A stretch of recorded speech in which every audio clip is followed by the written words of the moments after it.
right. Well, you let me know. Okay, you started the custom live stream. Are we good to go, Cole? Go for it. All right. So, welcome to another Massachusetts Peace Action webinar. We've got a good one for you tonight. As I was just saying to our people who joined us early, this is an incredibly important issue, and we're talking about it at a very important time. Um, This is a conversation that unfortunately is not being held on mainstream media, but it is absolutely crucial that we put a focus on it, that we learn about it, and that we use that education to then take action and make a demand of the decision makers down in Washington, D.C. So tonight's program is the unfolding Middle East war and the new presidency. Of course, little over a week ago, Donald Trump was reelected. He will be the 47th president of the United States. And everyone is wondering what he'll do. Everyone's wondering, we're starting to get a picture of what his foreign policy group is going to look like. We got some neocons coming back. Sure, that doesn't come as a surprise to many of you, despite what he said on the campaign trail. But I think one of the things that's being missed is that there's quite a long time between now and January 20th. So we're also going to look at the period of the lame duck, the threat of the expanding war in the Middle East, what that could do to our people that we have stationed there. Why are they there in the first place? What that could do with our relations both in the Middle East and in the rest of the world. So we're going to take a close look at that. And joining us is an expert on this subject who's going to bring a lot of information to us, Khury Petersen-Smith. Khury is the Michael Ratner Middle East Fellow and the co-director of the new Internationalism Project at the Institute for Policy Studies. He's a researcher. He works on U.S. empire, on borders, migration, and he strategizes with activists like us to work against the violence that the U.S. is carrying out all around the world. Khury focuses especially on militarism in the Middle East, but also in the Pacific, and the movements that are working to resist it. Khury graduated from the Clark University Graduate School of Geography right here in the Commonwealth of Massachusetts after completing a dissertation on U.S. military bases in the Pacific. He's one of the co-authors and organizers of the 2023 Black Voices for Ceasefire statement, which was signed by over 6,000 Black activists, artists, and scholars. So he's an organizer and an activist himself. Khury currently lives in Dorchester, Massachusetts, right down the road. Khury, thanks for joining us. I will hand the floor over to you. What Thank you. What do you make of the situation we're currently in? Yeah, thank you so much, Brian and Cole, and Mass Peace Action, which you all do, is so important, and I'm so grateful to join you all and see folks I know, see friends, and see folks who I don't yet know who will become friends. So let me say a bit, and I really want to try to just offer some thoughts to chew on. But really lean in favor of the discussion. I'm really looking forward to the conversation, hear what's on folks' minds, because there's a lot to talk about. So I want to begin by just sharing the words of a dear Palestinian friend and comrade who I was talking with today, and we were talking about Black and Palestinian solidarity in particular, and the ways that our communities are pit against each other, are divided from each other, which at the moment, we're dealing with quite a lot of in light of the election. And my friend Fatin said, we do these solidarity efforts and they're so important, but they never feel like they're enough. And I've been sitting with that and thinking, we have to, that's so real. And I really feel that. And we have to make them enough. we have to think about what it takes to make them enough.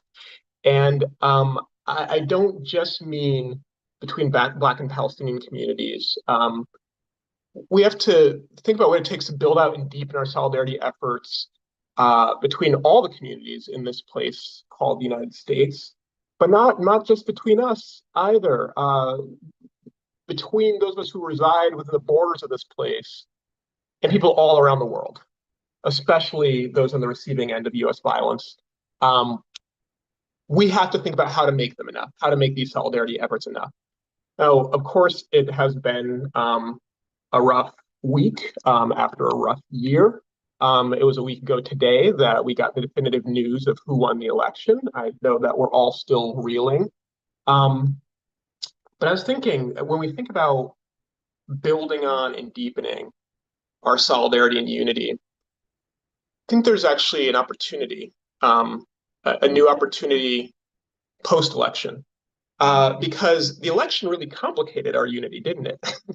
Right? I mean, we had some strong disagreements in the movement. For those of us who are committed to, for example, ending U.S. weapons transfers to Israel, and just pulling back from all of the violence that the U.S. is doing and supporting in the Middle East. The election really complicated that, actually. And we had to navigate the complicated reality of an election between an open fascist and a candidate who was, as she was campaigning in the election, also prosecuting and justifying a genocide in Palestine. That was complex to navigate. And there's a lot to say about that still. But with the election over, I think we have an opportunity and a responsibility now to really fully commit to the kind of unity and solidarity that we need, not without disagreements. And on the contrary, we need to build on our ability to disagree with each other in the spirit of our shared commitment to our goals. But we need to commit to working with each other in solidarity to achieve those goals. Of withstanding the disasters that are already unfolding here, for those of us located within the U.S., for those of us located in Massachusetts, there's some horrific stuff that's already happening, actually. And of course, we know the horrific stuff that is already happening in the Middle East, and we know that more is planned for those of us who live in this place in North America, and for those for our communities, which extend, of course, all around the world, including in the Middle East. So we've got to figure it out, and everything I say tonight, I offer in the vein of that preparation for what I think we need to do. And so with that, I want to offer some analysis of what we do see unfolding in the Middle East, what I think we can anticipate, and what we need to resist. And I'll begin by saying that before Election Day, it might be hard to remember back then, before a week ago, because it has been a heavy week. But the U.S. news media were very fond. I heard them kind of all the time saying the Biden administration is doing all it can to avoid an all-out war in the Middle East. That was the kind of catchphrase that we heard on NPR and CNN and read in the New York Times and Washington Post. And this was, of course, verbatim what the Biden administration was saying itself. That's what their press people were saying, that the president and the vice president and their officials were working, around the clock to win a ceasefire in Gaza and to prevent an all-out war in the Middle East. And that line was served largely uncritically by the U.S. news media. The reality, of course, was the very opposite. And I would argue that there is an all-out war in the Middle East, and there has been for quite a while. And the U.S. has not worked to prevent it. On the contrary, the U.S. has done everything it can to support it. What Israel is doing in Gaza is all out. It is an all-out genocide right up through this moment, where every single humanitarian agency operating in Gaza says that Israeli practices are killing Palestinians directly, and that northern Gaza is already in a famine situation. But the U.S. State Department has certified, as folks may have heard, that Israel has taken sufficient steps to meeting humanitarian requirements that the U.S. supposedly upholds. And so you see straight up live streamed genocidal acts and US support for it and kind of excuses for it. What Israeli forces and settlers are doing in the West Bank right now is the annexation that they have been talking about for so long. It is the forced removal of Palestinians, and with US weapons and other forms of support.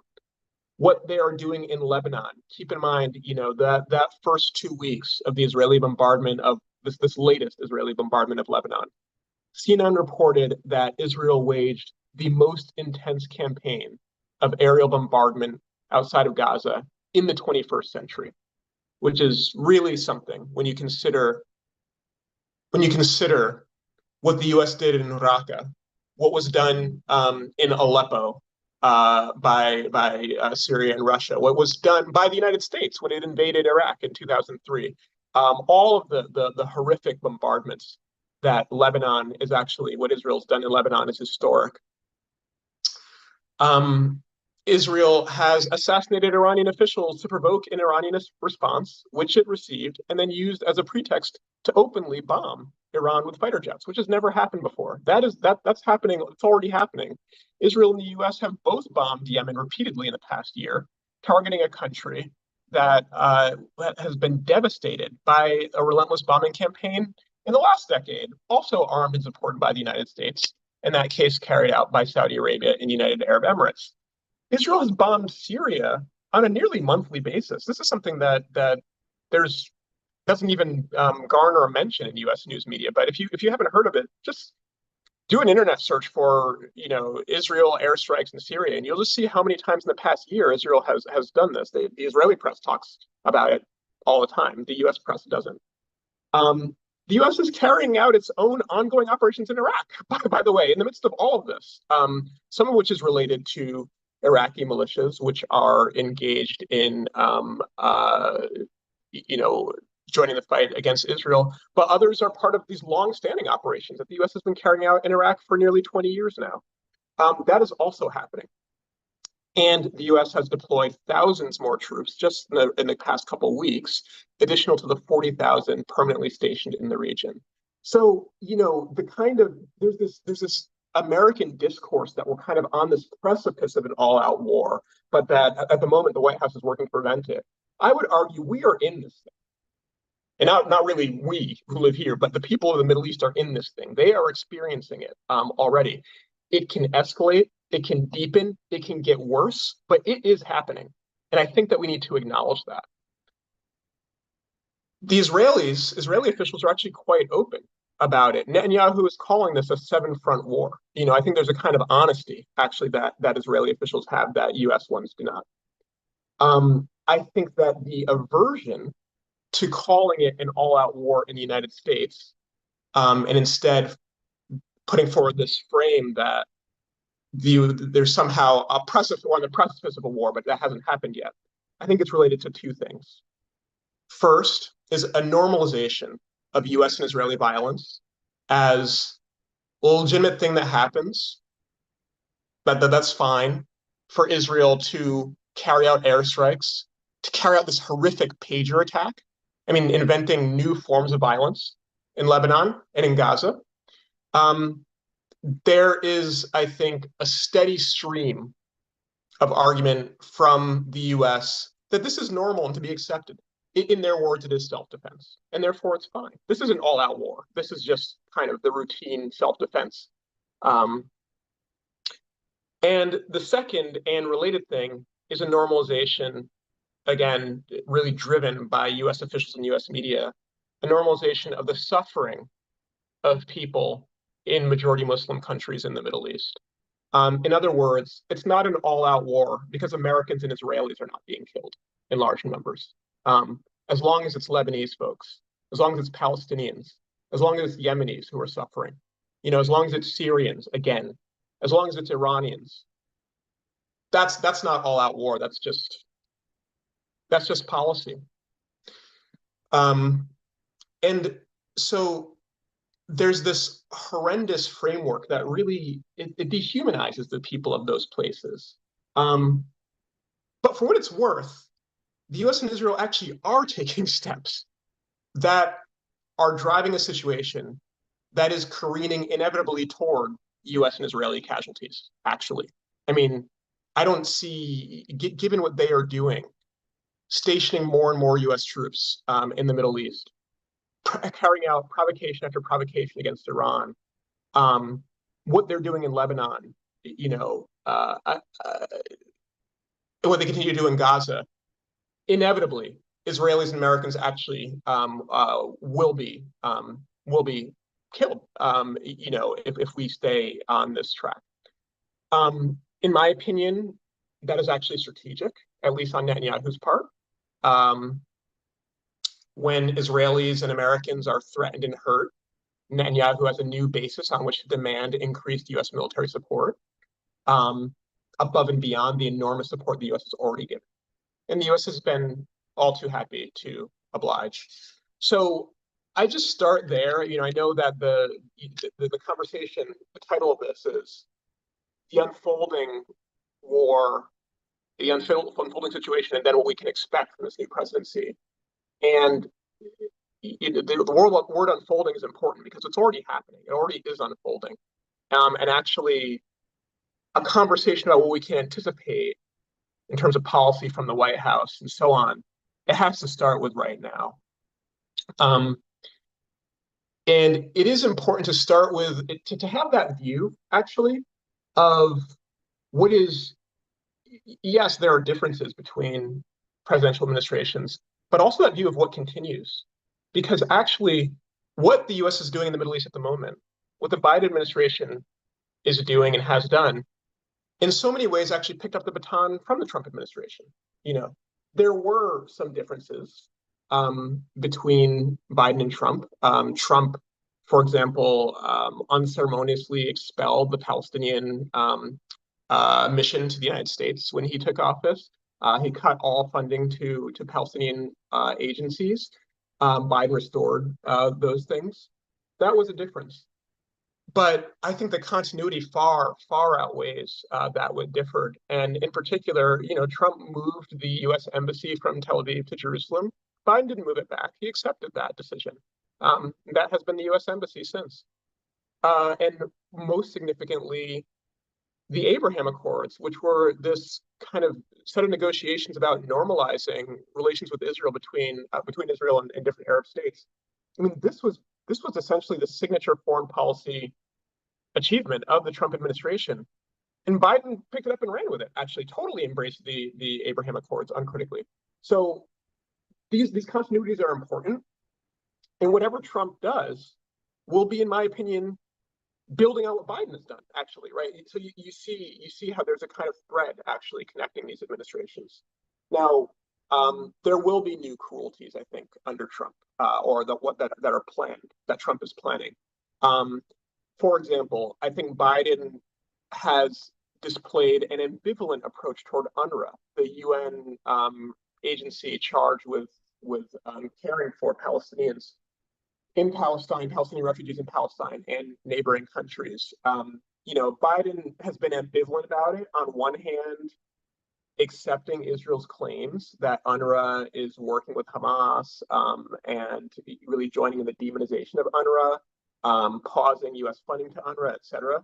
But then, at least rhetorically, more recently, acknowledging the significance that UNRWA plays, the role that it plays. It really is the only agency capable of any semblance of sustaining life, particularly in Gaza.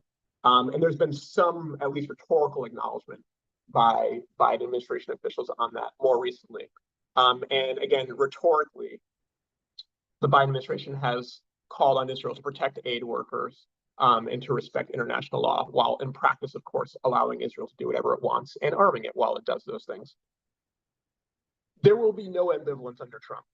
Trump will not be like rhetorical or otherwise about UNRWA. Trump will, lock, stock, and barrel, fully endorse the demonization of UNRWA without ambivalence, and frankly take up in practice, in policy, and in rhetoric the Israeli project of trying to destroy UNRWA. Okay, so that is, I think, one very significant thing that we can anticipate. Is in the works from the Trump administration's the incoming Trump administration. Um, I think that they will again, expel Palestinian officials from the U.S. They will again cut any funding to Palestinian agencies. That's real. But I think by and large, when we try to imagine what U.S. policy in the Middle East, I'll note here, I think that actually there are differences in other areas of the world. I think that the difference between U.S. policy under Biden versus Trump toward Europe actually will be much more dramatic than the Middle East. But when we're talking about the Middle East, I think by and large, what we can expect from Trump, the plan anyway, is a more expanded, a more cruel, and more aggressive version of what we're already seeing in motion. That is the genocide in Gaza, which Trump has already, I mean, I won't repeat what he has said, but essentially, for Israel to complete the genocide. The annexation of the West Bank, which, as I said, and really, which I learned from Palestinians, is already in motion. That will be that is in motion in practice. It is not the official policy of the United States support annexation. I think we can expect that it would be under Trump, right? And by the way, more repression toward Palestinian citizens of Israel, right? There's Palestinians in Gaza and in the West Bank, but it's been a horrific year. Of course, many years, but the past year has been incredibly repressive for Palestinian citizens of Israel. We can expect more of that, as well as others like African migrants and other vulnerable populations in Israel as well, which, again, we can expect a Trump White House to enthusiastically embrace the kind of violence directed toward those communities. The ongoing assault, open-ended assault on Lebanon, we can expect Trump to support. Even I don't know how one could support it even more, but Trump will try. And then I think in terms of an escalation with Iran, which, again, just to reiterate, Israel and the U.S. are already driving up a ladder of escalation with Iran. There was an enormous aid package that the U.S. approved over the summer of weapons to Israel. That aid package included air-to-air defenses for Israel, or not air-to-air, not defenses, but air-to-air missiles for Israel. Those missiles are directed at one country. There is no Palestinian Air Force.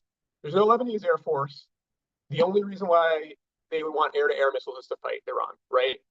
Biden approved that.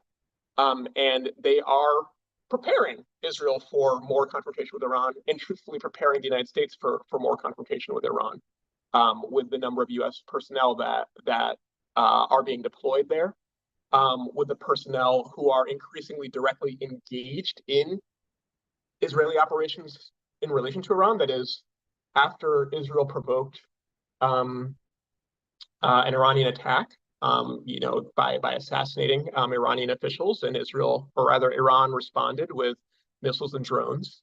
U.S. forces, U.S. personnel were involved in shooting down those projectiles, right? So that is already in motion, and I think that Trump will want to do what Netanyahu has been doing, which is escalate that kind of thing. That's already on a path to escalation. It's worth noting, and I think we may want to get into this in discussion, but I think it's worth repeating in all of these conversations when we talk about what Israel is doing and what the U.S. is supporting and doing in the Middle East at the moment. I really think that we have to think about and revisit the history of the war on terror these past couple decades. And 20 years ago, as the U.S. was invading Afghanistan and Iraq, there was a saying in Washington that was, everybody wants to go to Baghdad, meaning everybody, is sort of hegemonic to want to invade Baghdad. The saying went, real men want to go to Tehran. That was an American conversation 20 years ago. That was in Washington. And I think some of those so-called self-described real men are still in Washington. I think that there are American officials in the Pentagon and elsewhere who've been cheering on what Israel is doing and escalating toward Iran. And certainly there are Israeli officials who want an open, direct confrontation with Iran. it is worth noting, it's important to note that if US personnel get hurt, which they haven't yet, US personnel have been involved in these operations alongside Israeli forces responding to Iran. But if those missiles hurt Americans, that provides a pretext for the US to not only say we support Israel's attack on Iran, but actually we are going to attack Iran. So it is an extremely dangerous situation, and it spells an absolute catastrophe, first and foremost, for the people of the Middle East. I mean, the situation at the moment in the Middle East, it's this misery that has no bottom. It just gets worse and worse and worse.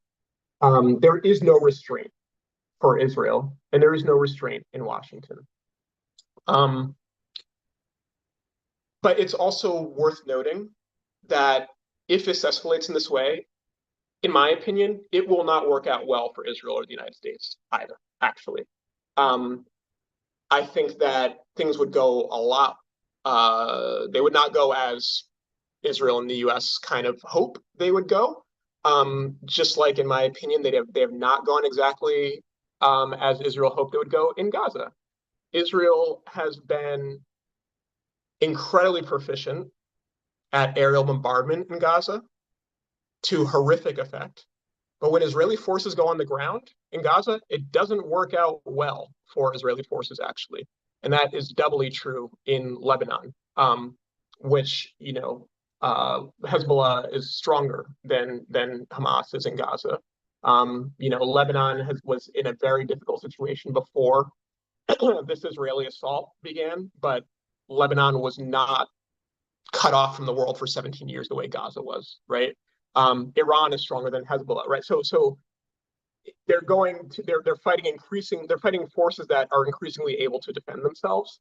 And I think that there's a kind of imperial hubris for the Israelis and for Americans, that they think that they can, do whatever they want and get away with it. I don't think that it will work out that way. I think that we've seen a taste of that again, not only in terms of what Israeli forces have encountered in Gaza and in Lebanon, but also the U.S. has bombed Yemen repeatedly.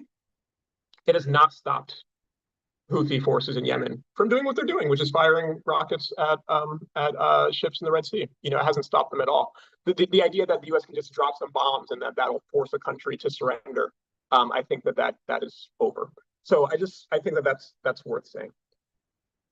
I want to wrap up on the question of what this all means for us here in this place, and first say that there's an extremely important campaign happening at the moment that various groups, including Mass Peace Action, are involved in, and Mass Peace Action has really been a leader here to fight to demand support for a joint resolution of disapproval in the U.S. Senate against U.S.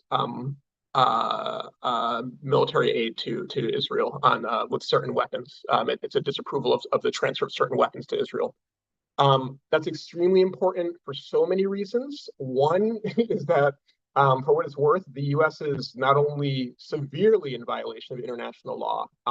It's in violation of the laws of ethics and morality. It's also in violation, for what it's worth, of international law, but it's actually in violation of U.S. law. And U.S. law has provisions for Congress to take action when the White House is in violation of its own laws. The joint resolution disapproval is one of those provisions. So this is what they are supposed to do when there is a violation of human rights that the U.S. is supporting, which is happening right now. That is happening right now, and that is the campaign for what's called the JRD. It's happening right now. This is so important because the election has kind of superimposed this timeline on us that says that what really matters is, who's going to be in the next administration. And therefore, if we have anything to say about U.S. policy toward Israel, we have to devise a way to respond to what Trump is planning. Actually, the genocide is happening right now. Obviously, we have to plan for and build up, to resist what Trump is planning. But Biden is doing this right now. The JRD is about stopping that right now. So I wanted to note that, and to say to my fellow Massachusetts residents, it is ridiculous that, our senators have not gone on record in saying that they support the JRD. We absolutely have to demand it. And I think that we can win that. Then, to speak more generally, I know that people on this call have been going hard for Palestine. And I'm sorry to say, but it's time to go harder. We've been digging deep for strength to sustain what has been an incredible, really historic mobilization for Palestine, the biggest and most sustained one in U.S. history. But we need to dig deeper. I think we need to be more careful than we have ever been. We are already subject to greater surveillance and repression, and we can anticipate that to increase massively. And about that, on one hand, everybody on this call, with the possible exception of the federal agents listening in, hi, everybody else on this call is more vulnerable now than we were a year ago, and will continue to be more vulnerable. But we also need to acknowledge that some in our community are more vulnerable than others, and it's the responsibility of all of us to attend to our collective safety and that differences in vulnerability.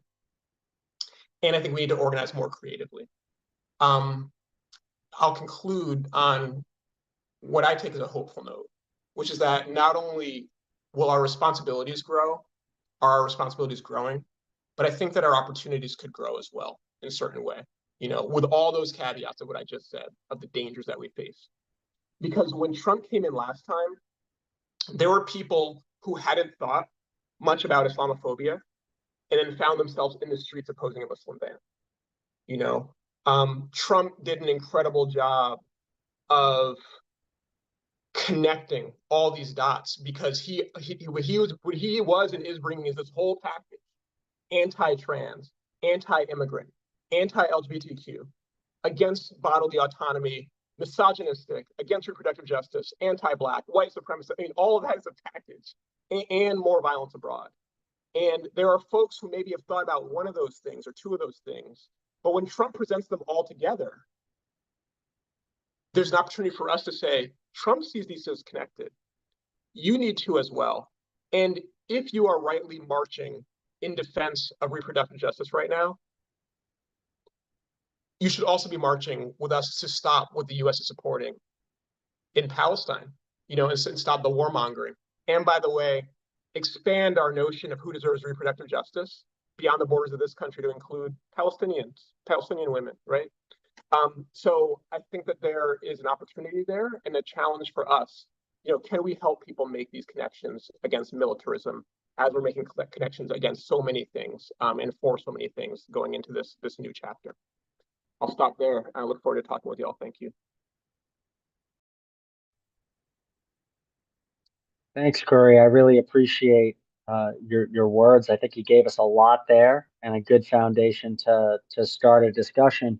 For those who want to ask Khury a question, please use the reaction button to raise your hand, and we will go to you and throw you on screen. Just please keep your question short and keep your question a question if you would.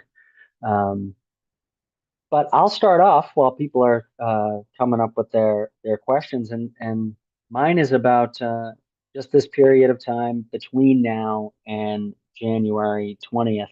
I've heard from a lot of people that I trust, including Colonel Lawrence Wilkerson, who we've had on this program many times, that there's talk in Iran right now debating what their response should be to the most recent attack by Israel that you mentioned. Um, how worried are you? How realistic do you think it will be that Iran will attack in a way that allows Israel to respond in a larger way, moving up the escalation ladder?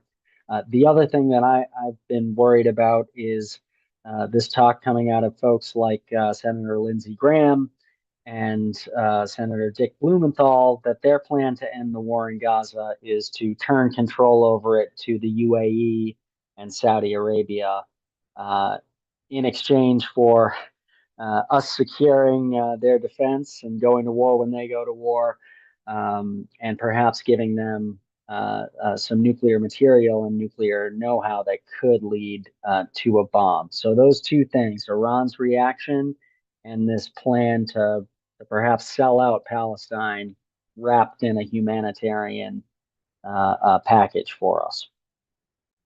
Yeah, I can respond to the second one first and say, first of all, that is a continuation, I think, of the Abraham Accords. I mean, the Abraham Accords, in so many ways, the idea was to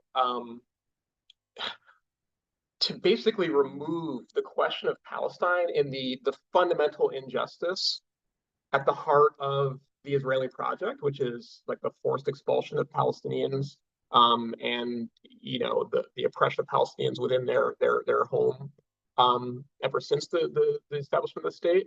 Remove that from the question of international relations in the Middle East, because the truth is all these states are actually U.S. allies. Like, there's a kind of I don't know. There's varying degrees of rhetorical, ways that like Saudi Arabia, and Egypt and Jordan kind of will talk about our Palestinian brothers and sisters. But the truth is, all three of the states that I named are U.S. allies, as is Qatar, as is Morocco, and they have been looking to deepen. They're on the same team as Israel, actually. They each have their own kind of national interests and what they want, but they have quite a lot of convergence as well in terms of a kind of pro-Western, like really continuation of what the West has established in the Middle East for over a century. They are mostly united in their opposition toward Iran and thinking that Iran is this problem. And so, Israel and the UAE have been looking to deepen ties. And the same with Israel and Morocco. And the problem is this pesky Palestinian problem just keeps on getting in the way because the majority of people in the region sympathize with Palestinians, right? And so it's been very difficult for these states to go forward with that kind of normalization. And so the Abraham Accords were really about trying to take the question of Palestine off the table. After October 7th, it's clear Palestine will not be taken off the table. There cannot be, Palestine will not be neutralized politically, which is what Israel wants. And so I think that this idea that, these Arabs can administer, Palestinian territories, I do think that it is a kind of fantasy, that a fantasy of Palestinians as a political force being neutralized, that I don't think is going to happen. That said, I do think that the kind of deals that they want to make, which have included when they've talked about deals with Saudi Arabia, if Saudi Arabia normalizes relations with Israel, they're openly talking about allowing Saudi Arabia to become a nuclear power and so on. I think that they're trying to move forward with that. So that's extremely dangerous. And the situation with Iran is also extremely dangerous. One thing that's worth noting, the president who won the last Iranian election actually ran on a campaign of de-escalation and returning to negotiation with the United States, actually. Returning to the Iran nuclear deal. That's what Iranians voted for. And now you have this situation where Israel has assassinated Iranian officials on Syrian soil, carried out assassinations in Tehran, and then now has bombed Iran. And of course, there are forces within that. There are elements in Iran who want, who are more confrontational. For all of Iranian officials, for the whole Iranian state, I mean, I don't see how they can have credibility if they continue to keep being attacked by Israel and not responding. So it's absolutely forcing things up a ladder of escalation. Thanks, Khury. I just want to mention, we did put it in the chat. We'll put it in there again. We were out rallying outside of our Senate offices in Boston and in Springfield today, and all week, activists across the country are doing so in support of that joint resolution of disapproval that Khury was talking about. You can back us up by dropping a quick line, either by email or phone. Our link makes it really easy to do by email. That will that will support us in our ask. I do think I agree with you, Khury, that it's pretty absurd that progressive senators Markey and Warren have not stepped up to vocally support this very reasonable message. I'm seeing a couple of people who were with us today, and I'm going to go to them because I like to reward that kind of direct activism. Elizabeth, are you ready with your question? Yeah. Go for it. Thank you so much, Khury. This is really informative. You mentioned bringing in other movements like reproductive justice and immigrant justice. What aspects of those, I would completely think that makes a lot of sense. And some of them, especially the reproductive justice, which is so much for women and gender non-binary, etc. And there's a lot of white feminism in it that just turned away to Palestinian women. Do you think are there aspects of that movement, since that's such a global issue, that we can draw in? And is it worth it? Or what aspects are worth it? Thank you. Yeah, that's a great and important question. I mean, like, you know, I hope and imagine all of us on the call are, I mean, of course, like Palestine is on our minds, the question of militarism in the Middle East is on our minds, but I hope, and I imagine, and I will encourage for all of us to be thinking about defending reproductive justice as well, right? And so I think what we saw last time was a broad opposition to Trump's agenda, that took the form of the Women's March and the Science March and, the various kind of broad fronts. And I think the question of foreign policy was largely left out. The question of U.S. militarism was largely left out. And so I do think reaching out to, I think we want to both reach out to people, fighting for reproductive justice and say, the question of Palestine is multidimensional, and it includes the question of reproductive justice. And we can talk, the attacks on Palestinian maternity wards, for example, in Gaza. The Palestinians and Palestinian women in particular are described in casual Israeli conversation as a demographic problem. That is Palestinian fertility has been seen as this problem. There are major parallels in the United States in terms of the way that Black women's fertility is demonized, Puerto Rican women, Latino women, etc.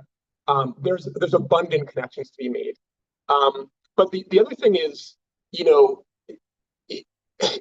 as much as we should absolutely invite people to join our movement, I think it's like we want to be part of the broad movement that is opposing Trump in general and say anti-militarism has a place in this, and to be frank, when that was left out last time, it didn't work out so well.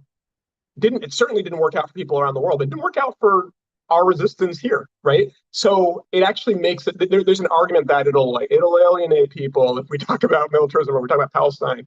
And so many responses, but let me just point to, for me, what's the most straightforward one. What is the most dynamic movement in the country right now? For a year, it has been the movement for Palestine. You know what I mean? Like that's where the energy is. There's no shortage of forces and folks and communities under attack, but Palestine, we've been sustaining this and going hard, right? So not only do we have, I would argue, ethical and political responsibilities to, stop U.S. arming Israel, but actually politically, if you want to win, I think we've learned some things in this movement. You know what I mean? That we actually have to offer to the labor movement and the immigrant rights movement and, et cetera, et cetera. So we want to be part of that and assert our place at that table. Thanks for your question, Elizabeth. I can't help but ask you this just quick one before we get back to the audience. You mentioned the Science March, you mentioned the Women's March, the resistance to Trump the last time he was in office. One thing that really worried me was an embrace from the left or left of center of the security state in order to do so. Support for the FBI, support for the CIA, and even the idea that we need to combat misinformation in a way that has now turned over powers that Trump didn't have last time that he may turn around and use on us. Can you give us a quick word? Can we learn lessons from that? Absolutely. I'm so glad you brought it up. And my quickest word is it didn't work. You know what I mean? Like that's like putting aside, like I have political problems with major political problems with trusting the FBI or like, I don't know, whatever to do what is the work of the people, in my opinion, which is holding officials accountable.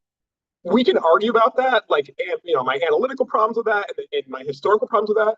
But we have lived through a current reality where it did not work. Here's Trump. Here he's back, right? So the strategies that dominated did not work. And we need new strategies, and those strategies should include the kinds of things that we're talking about on this call. Yeah, we've tried rehabbing George W. Bush and the Cheneys, and didn't work out for us so well. So yeah, the proof is in the pudding there. Next, I'm going to go to Zarina, who was with us today as well. Thank you, Khury. This is very informative. So I want to just say a quick comment. Biden and Trump do not like each other. It's obvious. And Biden was upset by Afghanistan. The last day in Afghanistan, there was all this chaos that Trump just dumped. So I'm wondering Biden's going to do the same to Trump. But that's not my quick question. My questions are, if Palestinians think of a solution that they'd be wanting to do, would the Middle East, the rest of the outside of Israel, support them? And also the second is the JRD, even if it passes both chambers, it is still going to be vetoed by Biden because it has to go through his office. So that's absolutely true. Just on that, I'm sorry to say that so definitively, but I think that the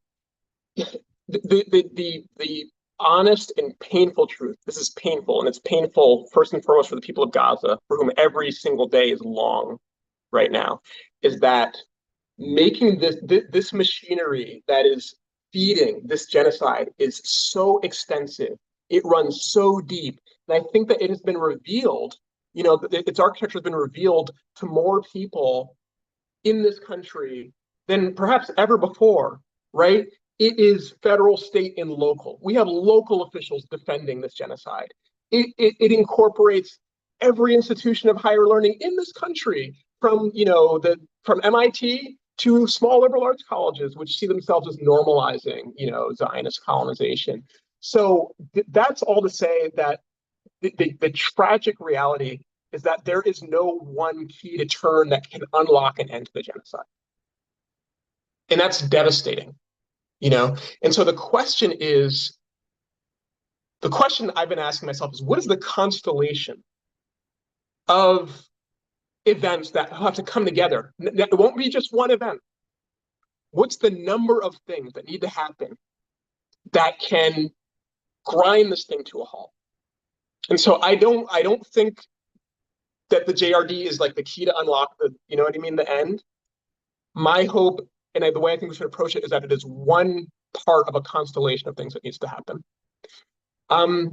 In terms of the question of actual solutions, in Palestine, what could actually resolve this? I mean, I don't see, I just think about what Nora Erekat said several years ago. She was on CNN, and there was these exhausted CNN anchor people were saying, well, if you don't think that what the U.S. is doing can actually achieve peace, what do you think it's going to take? And she just said, free Palestine, and I do think that outside of justice for Palestinians, there will not be a resolution. You know what I mean? So that's real. And I think that what that road looks like, it will be determined by Palestinian folks. It is a difficult road. Our job here and our road is doing everything we can to make the space for them to even pursue that, right? That's our job here. That is, and I know you weren't asking this, but I just want to say it explicitly because I think that it's be really confusing in the U.S. But we in the U.S., we will not free Palestine. That's not our job. Like, I think Palestine will be free, but we won't free them. Like, Palestinians will free themselves, and there are a whole set of things that need to happen in the region. Our job is pulling back the U.S. violence that gets in the way and that supports, all that is against their freedom. Thanks. I couldn't agree more. call for a full court press, and the demand needs to be not another bomb. Next, I want to bring up Wendy to the screen, who was also with us today. Thank you for standing out in the cold with us, Wendy. No problem. Happy to. So thank you so much for this presentation. I wanted to piggyback a little bit on Zarina's question, one of them, which is obviously we want, while Democrats have some leverage still, for them, the senators, to back this JRD and hopefully to get it signed within the lame duck period. At the same time, I also wonder if they might do it as a very, strategic move to benefit their political future, knowing full well that when Trump comes back into office, that they might just restart the shipment of armaments. And what do you think about that? I mean, it's good to have stopped armaments, no matter how short of a time, but still.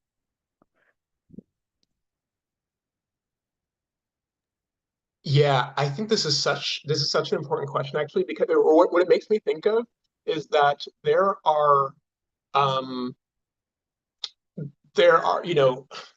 unfortunately, there's no shortage of like true believers in the Democratic Party, who believe all and enthusiastically support all the stuff about Israel's right to defend it, all the kind of Israeli violence. But there are also officials in the party who, you know, as the International Court of Justice ruled against, what Israel was doing, what the U.S. was supporting, as the U.S. has lost legitimacy on the world stage, I think that there are probably members of Congress who are uncomfortable, not necessarily in an ethical way, the way we are, but in a very practical way, maybe uncomfortable with what the U.S. has been doing, but have supported it because it's their guy in the White House. It's Biden. There may be the possibility of some of those members of Congress, when Trump does the same policy, being willing to do something different on it. Again, we should not be, that could be cynical, we should not have illusions in that, but it is our responsibility to think of whatever divisions amongst them, the people, administering this policy, that we can push open, we should do. And so I think that we should be asking those questions, what members of Congress that supported these policies when Biden was doing it might have a different tack, when Trump was doing it. Now, the caveat is, I think this is really important. We in the movement should, and I say this as somebody who, my job at the Institute for Policy Studies work primarily with social movements. We also have a foot in a relationship with the advocacy world. And so I'm familiar, to some extent with how things work on Capitol Hill. And there is a mistake that sometimes we can do. This is going beyond your question a bit, Wendy, but I want to say this is something I try to I'm not my bully pulpit here. There's something that we'll do in the movement sometimes, which is craft what we're doing toward what could be like acceptable or palatable to officials. And I think that is not, that should not be the starting point, actually, what we're doing. I want to be clear that while I'm saying there might be some interesting possibilities and opportunities to exploit differences, among officials, that doesn't mean that we should sort of try to think about what we can do to make our demands respectable to like moderate Democrats. Like that's not what I'm saying. On the contrary, there is so much more room outside of Capitol Hill. We have so much more space to talk about what needs to be talked about and demand what needs to be demanded. And then it is on people in Congress, to and we do have advocates who are working on the Hill to try to translate that into policies that could actually make a difference. And again, the JRD is one of those things, so I hope that's all clear. I think, yes, we should be open to whatever, through the looking glass, weird funhouse mirror of American politics, whatever opportunities might exist with Trump coming in.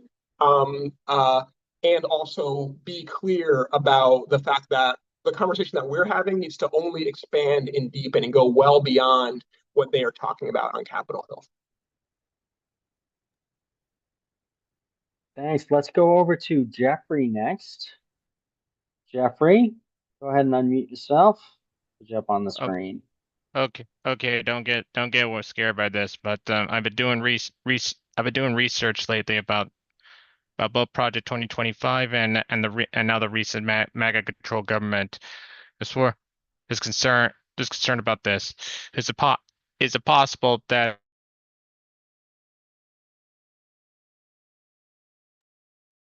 the side effects of enforcing Project 2025 could possibly lead to a potential second American Civil War?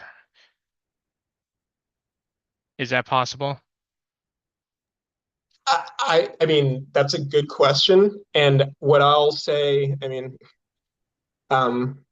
it's a heavy question. You know what I mean? There's folks. Well, anyway, let me say this. I think that the U.S. establishment and actually more to the point, U.S. politics has entered a situation of instability, in my opinion, and that it's not majorly unstable, but U.S. politics used to be predictable. Folks, everybody here remember when we more or less could predict what the outcome of an election was?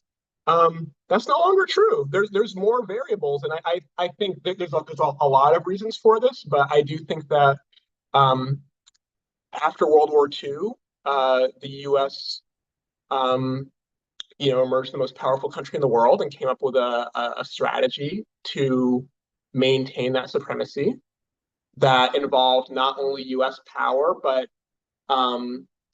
leading the crafting of an international architecture that included this economic infrastructure like the World Bank and the International Monetary Fund that would promote free trade and privatization and all kinds of things like that. A political architecture like the United Nations and a new place for international law, military alliances like NATO.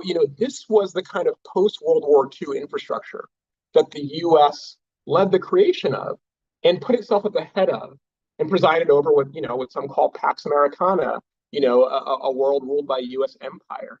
And I think 7 decades in, there are people in the U.S. elite who are now wondering, do these policies does this strategy still work for us? Or should we try something different? And I think that Trump represents that something different. And I think that Project 2025 represents that something different. That's what Project 2025 is. They're saying, you know what, this, the way the Pentagon functioned may have been useful for a time.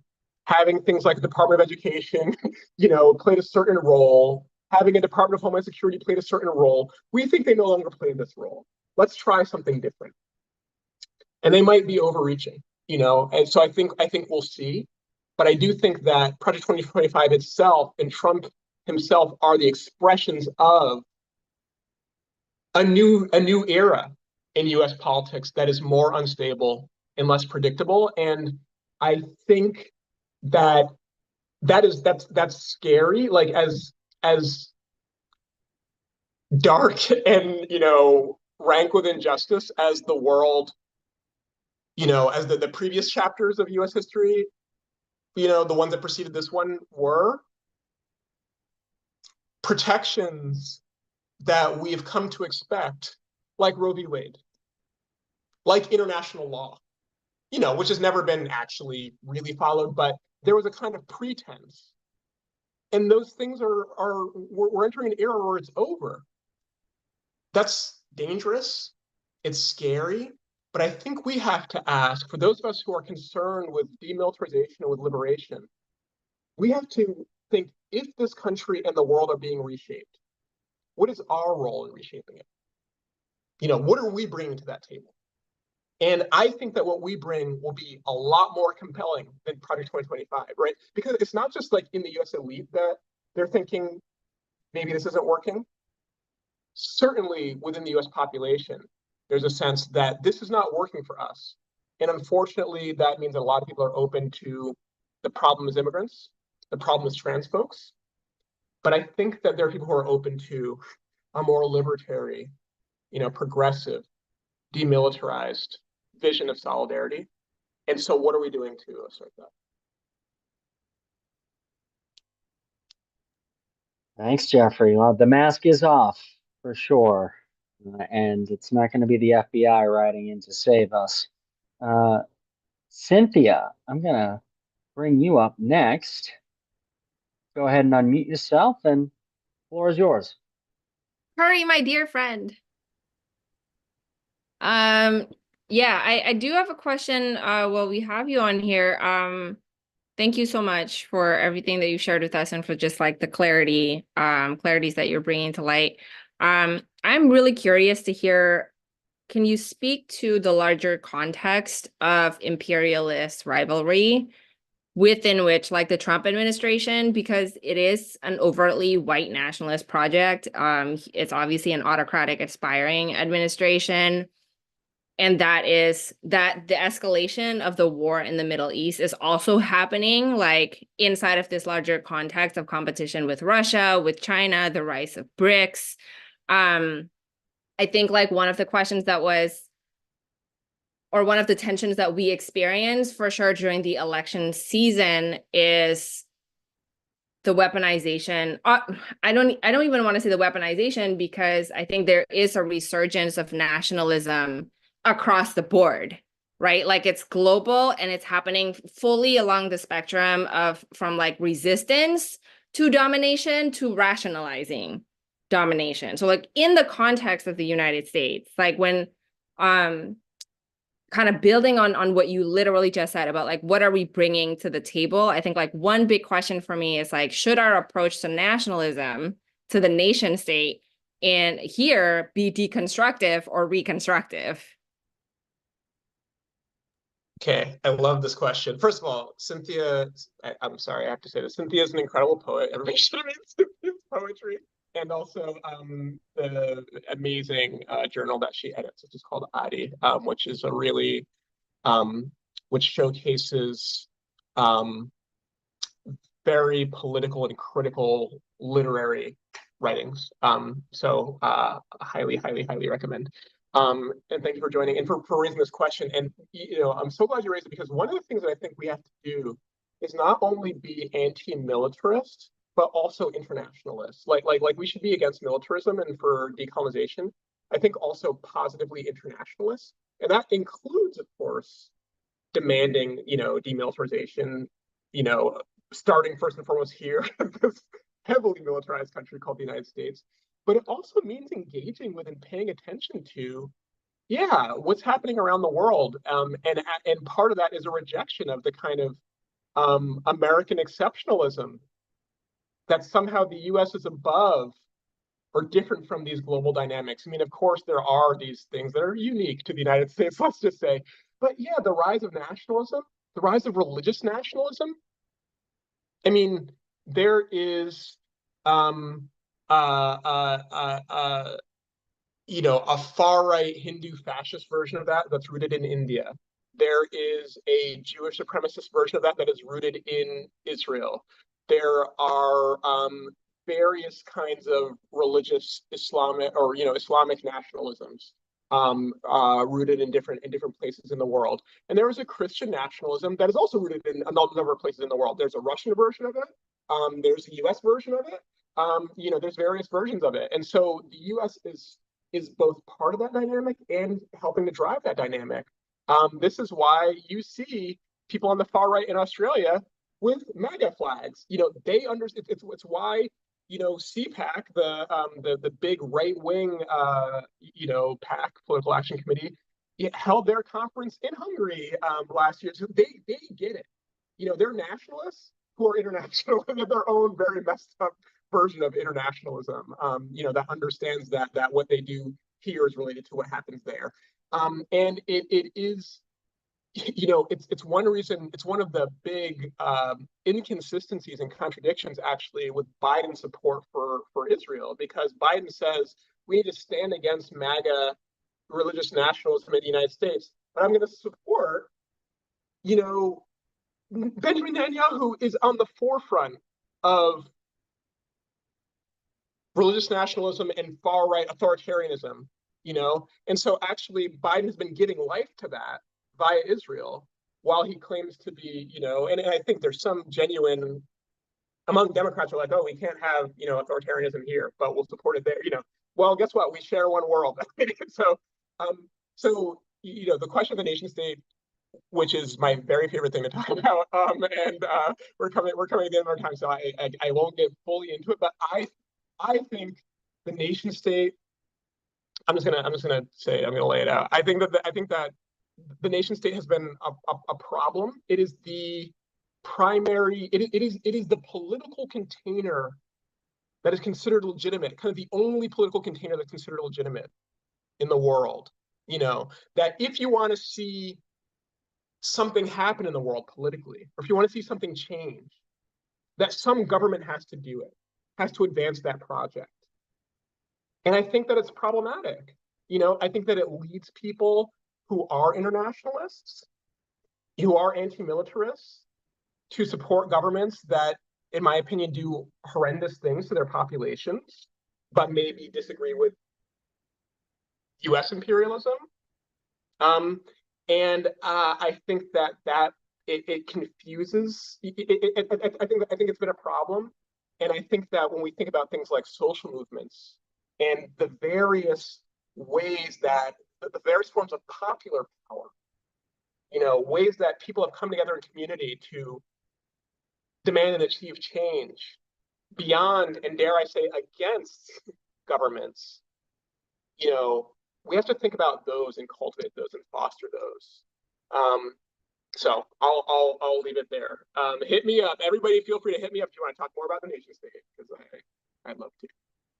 I think I know the subject of our next conversation. Cynthia, thanks for that question. I will be checking out Addy Magazine for sure, and I hope everybody else does too. Next, I want to bring up Cole for a question. Go ahead. Yeah, I'd like to ask you to turn to the People's Movement's response to the Trump presidency. I guess not just to the Trump presidency, also to the genocide, to the Middle East war. So, at one level, we clearly have a long Middle East conflict ahead of us. So, and right now, our movement seems to me been pretty reactive. A ton of groups have sprung up in every town of Massachusetts in the country, working on Palestine. But if you compare to the way we were during the Iraq War period, for example, we had, United for Peace and Justice with 1,200 member groups that planned national demonstrations together and other tactics together, and also did their own things. So is there the basis to form a more unified movement? But secondly, also with the Trump, with Project 25, with all the, Trump stuff coming at us as fast as it looks like it's going to, I'm worried that every sector of the people's movement is going to be trying to save its own skin and fighting its own fight. And it's going to be harder. Clearly the Democrats have practically collapsed as an alternative. So we have to create something, but how are we going to do that when everyone's, fighting for survival? So 2 questions. It's so, in so many ways, like these are the questions, right, Cole? Like, I'm so glad you raised it, because I think what I believe, what my politics are, is like, we can't actually fight to save our own skin. Like, that's not, like, it cannot be, like, if I'm just thinking about, like, how can the Black community defend itself, but in isolation from every other community under attack, like, we will lose, And so, on one hand, there's any number of particular horrendous projects that we have to oppose. If they try to bring back the Muslim ban, we have to throw down for our Muslim community, if they try to go forward with these mass deportations, we have to show up for all of the different, migrants and folks in immigrant communities. We must do what we can to defend reproductive rights. And so, I mean, the attacks are so many, and I think that we have to show up for each other. And I do think that we need to build toward, at the very least, an understanding of convergence and coalition. But I think to the extent that we can build out a unified politics that really sees everybody's freedom as bound with everybody else's, I think that we will rise or fall, on our ability to do that. And I think you're right that the Democratic Party, there's a set of strategies that have been pursued over several decades. One was like the realignment strategy, the idea that, the kind of progressive left, that has emerged at different points in the 30s and 60s in particular, could find its way, could find a home in the Democratic Party. In my opinion, the jury's out. The Democratic Party is not interested. Its most progressive, brilliant, bright lights, Ilhan Omar, Rashida Tlaib, Cory Bush, they've thrown them under the bus in favor of who? Liz Cheney. So I think that we have to create these new vehicles. And I'll admit something, which is like that very much excites me actually when I think like, well, can we create?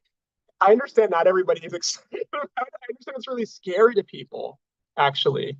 And if I'm honest, I will admit, this past year especially, I've been, this is going to get a little personal or whatever, but I've been in a lot of mourning for sure, for all of the unreal, just indescribable, incalculable loss of life in Palestine and Lebanon and elsewhere.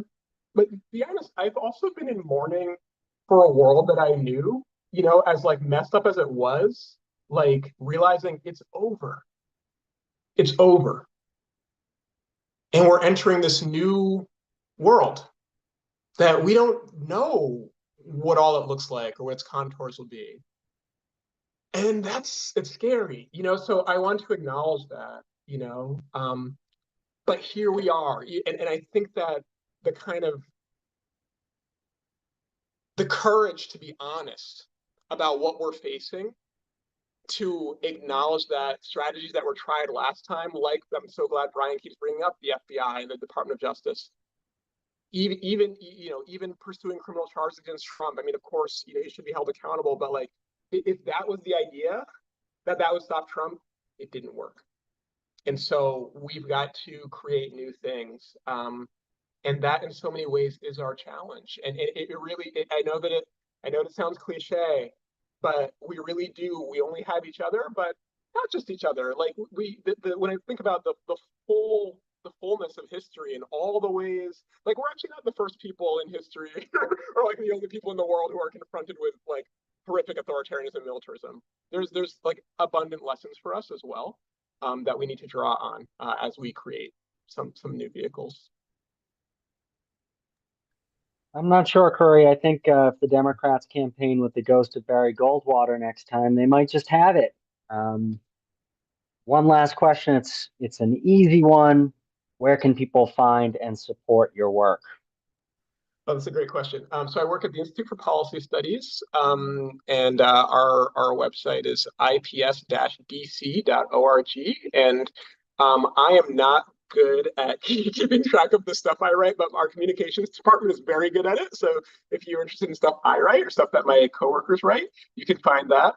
There's also an important project that I'm part of called Black for Palestine, which we would love your support as well. That is built, committed to building Black Palestine solidarity. We're on Instagram, and as with all of us, we have quite a set of tasks ahead, and so we'll be ramping up and expanding that work as well. But the IPS was created to be a kind of hub for progressive forces in this country and around the world. It remains so, and we would love for you to follow our work and support us and work with us. Thank you. It's been a pleasure, and we will be sending out links to everything that Khury just mentioned in a follow-up email. And please do spread that to your friends and family. Khury, thanks so much for being with us. Thank you so much. Thank you all. Thank you, Mass Peace Action, for this, and thank you all for joining. It's really been an honor.